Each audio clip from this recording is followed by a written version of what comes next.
আজকালকার বাচ্চারা ভগবান টগবান বিশ্বাস করে না, কিন্তু তারা জানে না ভগবান কথার অর্থ কী।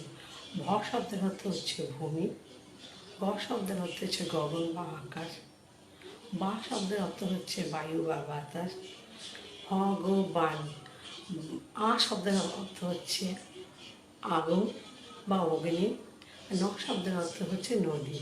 তাহলে আমরা এই পঞ্চতত্ত্বের সাথে প্রত্যক্ষ পরোক্ষভাবে জড়িত আছি। তুমি মানো আর না মানো, ভগবান তোমার সৃষ্টিকর, সে তোমাকে সৃষ্টি করেছে এবং সে তোমাকে সর্বদা রক্ষা করবে এবং করছে।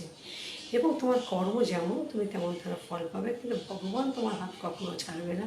যে যেই ধর্মেরই হোক না কেন, কেউ যিশুকে মানলা, কেউ শ্রীকৃষ্ণকে মানে, কিন্তু ভগবান প্রত্যক্ষভাবে সবার সাথে জড়িত আছে এবং সবাইকে সে রক্ষা করবেন।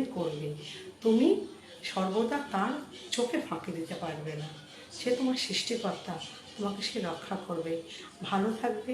Take care. রাধে রাধে। মনে রাখবে, এই পঞ্চতত্ত্বের সাথে কিন্তু তুমি যুক্ত, তার মানে তুমি ঈশ্বরের সন্তান। Bye. Take care. Good night.